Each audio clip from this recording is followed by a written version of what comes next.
اعوذ باللہ من الشیطان الرجیم بسم اللہ الرحمن الرحیم۔ آئیے کہ قرآن مجید کو سمجھنے کی کوشش کریں۔ آج 39واں درس ہے اس عنوان پر 39۔ پچھلے درسوں میں ہم جان چکے ہیں کہ قرآن مجید میں اکثر آیت محکمات ہیں جن کے معنی واضح ہیں، ان میں کوئی تبدیلی یا رد و بدل کی گنجائش نہیں ہے، وہ اٹل آیتیں ہیں، ان کی معنی صاف صاف بیان ہو چکا ہے۔ کچھ آیتیں متشابہات ہیں جس کا مفہوم اللہ ہی کو معلوم ہے، البتہ انسان کو اللہ تعالیٰ نے روحانی دینی تعلیم کے ساتھ ساتھ دنیاوی علم بھی دیا ہے اور اس کائنات میں ریسرچ کرنے کی اجازت بھی دی ہے۔ تو کچھ متشابہات اس علم کے نتیجے میں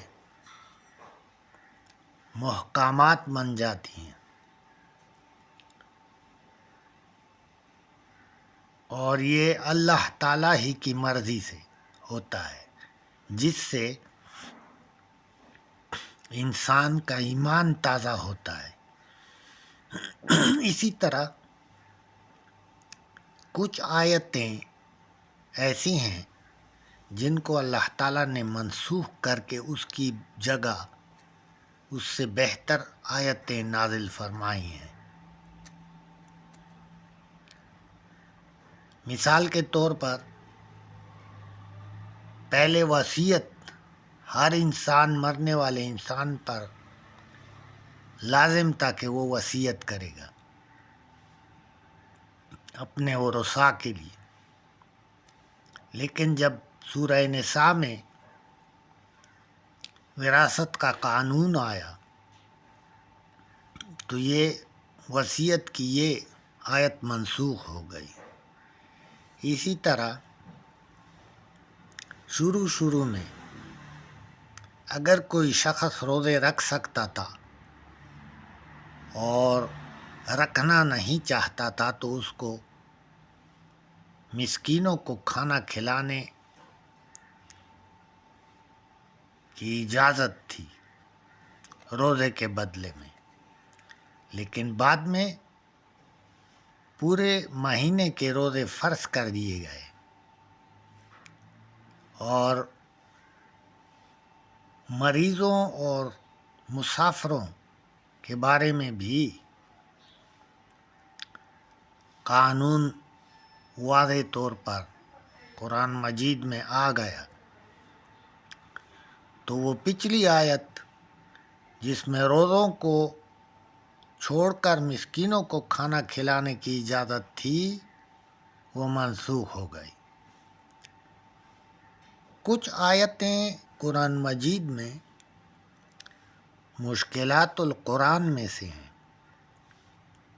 ان کا مفہوم بھی رب العالمین ہی کو معلوم ہے۔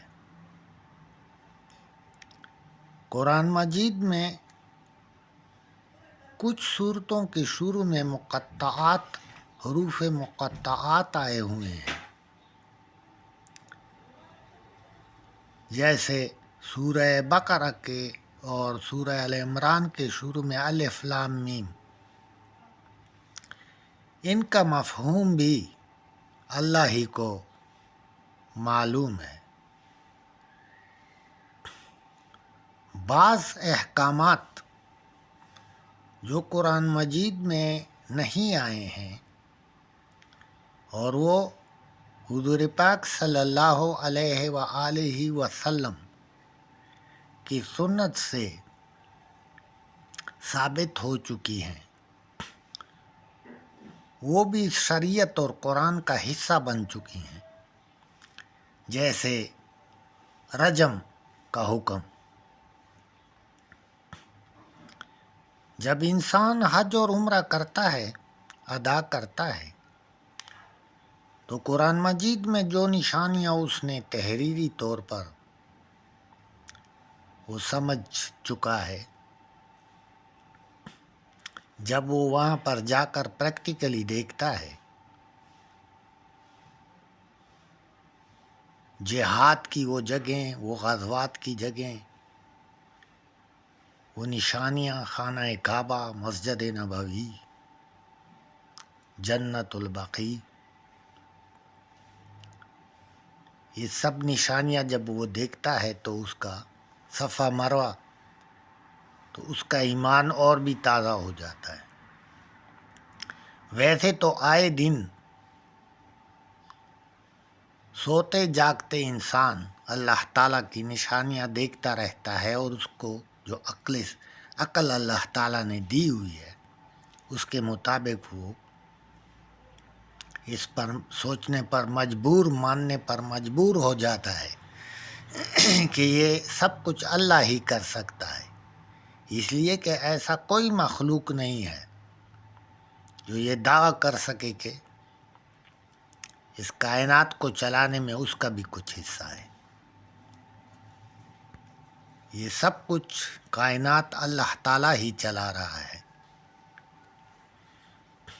تو یہ انسان ہر وقت، ہر ٹائم اللہ تعالیٰ کی یہ نشانیاں دیکھتا رہتا ہے۔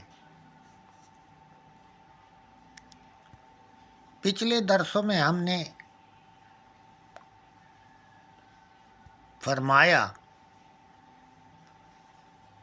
کہ قرآن مجید کی صورتوں کے اندر بھی حسین ترتیب ہے۔ ہم ایک دو مثالیں دے دیتے ہیں۔ مثال کے طور پر سورہ بقرہ، سورہ بقرہ کی پہلی جو 4 رکوع ہیں وہ تعارف ہے۔ اس میں پہلا رکوع جو ہے وہ بہت اہم ہے۔ ویسے تو قرآن مجید سب کا سب اہم ہے، پہلا رکوع جو ہے اس کے بارے میں ہم بیان کر چکے ہیں، اور یہ 4 رکوع ایسے معلوم ہوتے ہیں جیسے قرآن کا وہ حصہ جو مکہ میں نازل ہوا تھا۔ اس کے بعد 10 رکوع جو ہیں وہ اہل کتاب، خاص طور پر یہود پر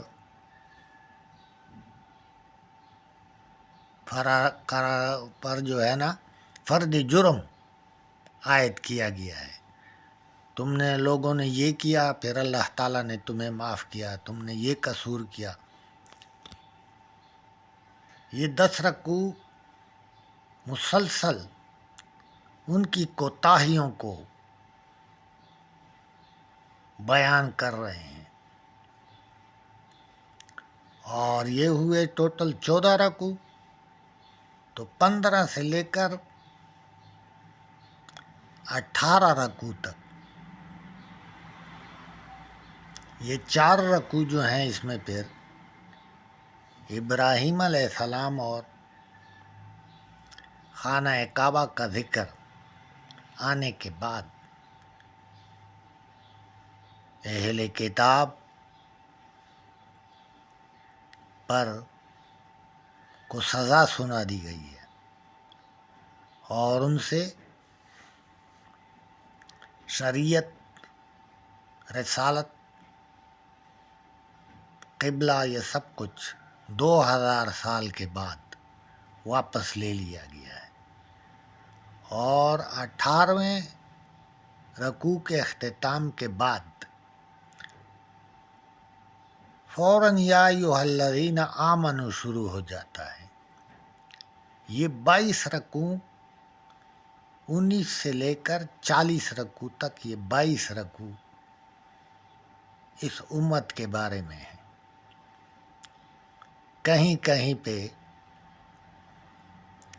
اہل کتاب کی طرف بھی اشارہ ہے۔ ان 22 رکوع میں شریعت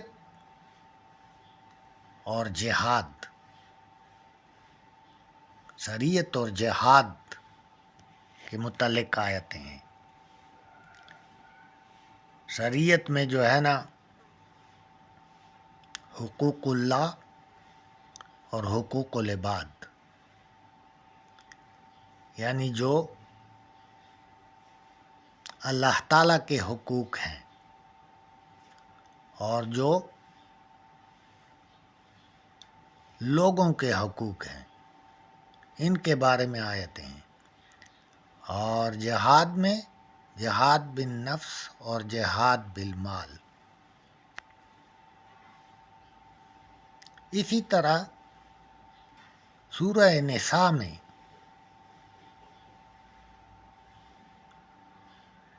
بھی شریعت کا حکم ہے، وہ انشاءاللہ اگلے درس میں بیان کریں گے۔